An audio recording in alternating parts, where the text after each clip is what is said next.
మనకి మామూలుగా అయితే మనకి ప్యూబర్టీ చేంజెస్ అన్నవి మనకి 13 years to 16 years కొందరికి అలా ఆ ఏజ్ రేంజ్ లో మనకు వస్తూ ఉంటుంది. కానీ ప్రికాషియస్ ప్యూబర్టీలో ఏంటి అంటే 8 years కే వాళ్ళకి సెకండరీ సెక్షువల్ క్యారెక్టర్స్ అంటే రొమ్ముల డెవలప్మెంట్ కానీ, లేకపోతే చంకల్లో రోమాల డెవలప్మెంట్ కానీ, లేకపోతే కింద యోని ప్రాంతంలో వాళ్ళకి హెయిర్, ఈ చేంజెస్ అన్ని చాలా ఎర్లీ ఏజ్ లో రావడము ఇవన్నీ మనం చూస్తూనే ఉన్నాం. ఇంకోటి చాలా తొందరగా మెనార్క్ అంటే ఫస్ట్ టైం పుష్పవతి అవ్వడం, ఇట్లాంటివన్నీ ఈ మధ్య కాలంలో చాలా ఎక్కువగా ఎందుకు చూస్తున్నామంటే ఫుడ్ అడల్ట్రేషన్.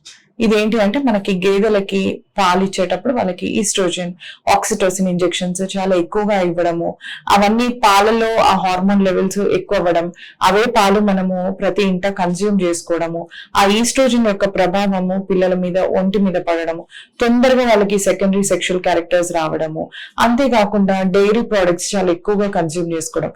ఈ డైరీ ప్రోడక్ట్స్ వల్ల ఏమవుతుందంటే మనకి oestrogen again it will go into the body.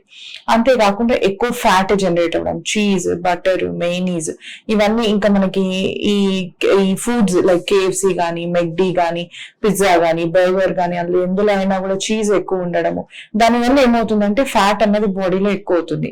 Fat ఎక్కువ అయినప్పుడు ఏమవుతుందంటే ఆ ఫ్యాట్ అనేది ఒక extra source of oestrogen production అనమాట. సో అలా ఫ్యాట్ ఎక్కువ అవడం వల్ల, ఈస్ట్రోజన్ ఎక్కువ అవ్వడం వల్ల ఆ ఈస్ట్రోజన్ అగైన్ మన బ్రెస్ట్ మీద ఇట్లా కొంచెం చేంజెస్ త్వరగా తీసుకురావడం అన్నది జరుగుతూ ఉంటుంది అనమాట. సో ఇవి మనకి మేజర్ కారణాలు. Food adulteration is the main problem ఈ రోజుల్లో.